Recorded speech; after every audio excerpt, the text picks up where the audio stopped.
E aí, tudo bem? Sou Alfredo Oliva, sou professor universitário e tenho falado sobre a vida, a obra e os escritos do filósofo francês Michel Foucault. Eu gostaria hoje exclusivamente de destrinchar um pouco o primeiro eixo temático da obra do Foucault, a arqueologia do saber. Então, vamos lá. Foucault começou a escrever no início dos anos 50, escreveu até o fim da vida. Uma curta vida, ele morreu com 55, 56 anos de idade. Foucault começou nos anos 50 e 60, ele tinha uma preocupação. Ele tinha a preocupação de investigar de que forma os saberes se confrontavam entre si de modo que algumas formas de saber se consagravam historicamente e outras se tornavam desconhecidas. Ele usava, vamos dizer assim, o conceito de arqueologia para poder investigar as diferentes formas de saber. Arqueologia, no sentido que Foucault usa,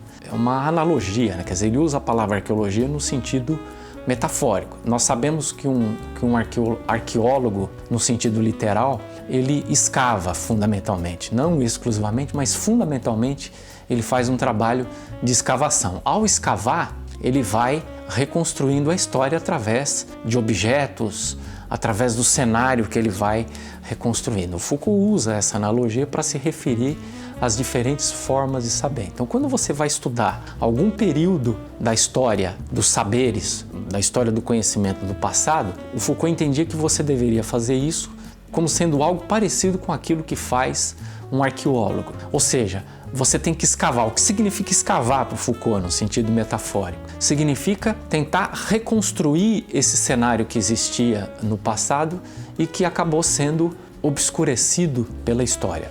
O que acontece com os saberes? Os saberes estão disputando hegemonia, estão disputando projeção, ascensão sobre as pessoas na vida social.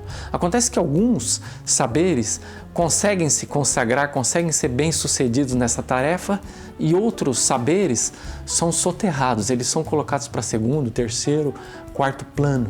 Então, quando a gente faz a história intelectual, a gente só enxerga os saberes consagrados. E a preocupação do Foucault era saber como tantos outros saberes se tornaram obscuros ou ficaram soterrados, se tornaram desconhecidos das pessoas. É mais ou menos a partir disso que ele procura operar com o conceito de arqueologia, que é um instrumental teórico-metodológico que permite fazer história intelectual, história dos saberes.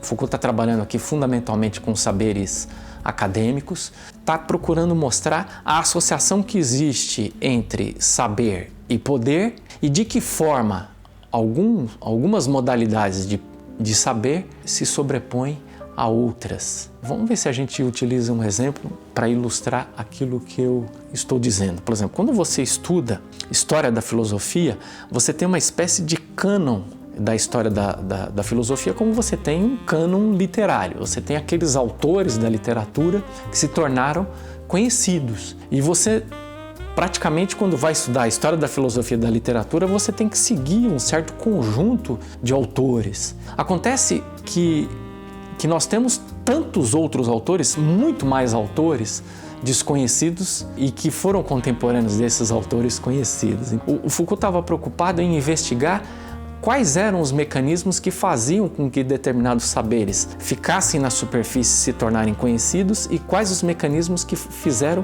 com que outros saberes ficassem soterrados. Então, quando você estuda história da filosofia, você tem lá uma série de autores conhecidos. Então, você tem que estudar Sócrates, Platão, Aristóteles no mundo antigo, tem que estudar Tomás de Aquino na Idade Média, tem que estudar Descartes na modernidade e por aí vai. A questão é que esses não são os únicos autores conhecidos. Por exemplo, o filósofo francês Michel Onfray faz um trabalho interessante, né? Já está em 6 volumes, o que ele chama de uma contra-história da filosofia. Ele vai trabalhar a filosofia a partir de autores desconhecidos. Na minha interpretação, o que o Michel Onfray faz é mais ou menos levar até as últimas consequências a ideia de arqueologia do saber do Michel Foucault. O Foucault desenvolve isso mais no plano intelectual, no plano teórico, e o Michel Onfray faz isso mais na prática. Ele vai pegar então esses saberes soterrados, essa filosofia menos consagrada, essa filosofia que se tornou desconhecida para todos,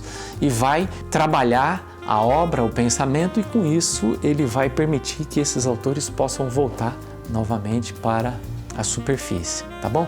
Então, alguns dos textos mais difíceis do Foucault foram produzidos dentro desse período. Arqueologia do Saber, As Palavras e as Coisas. São textos bastante difíceis, escritos numa linguagem bastante difícil para o leitor leigo, né, o iniciante, e a minha recomendação é que você jamais começasse a ler Foucault a partir desses autores. Existe uma complexidade muito grande, mas eu creio que se você de fato estiver disposto a ler esses textos, tendo esse pano de fundo que eu estou construindo aqui, isso vai facilitar bastante e vai fazer com que esses textos difíceis se tornem mais fáceis para você, tá bom? Eu vou ainda então fazer outros vídeos sobre os outros eixos temáticos, de modo que eu possa oferecer para você uma introdução às diversas fases do Foucault, e isso vai facilitar bastante o seu trabalho, tá bom? Até lá, até o próximo vídeo. Um abraço.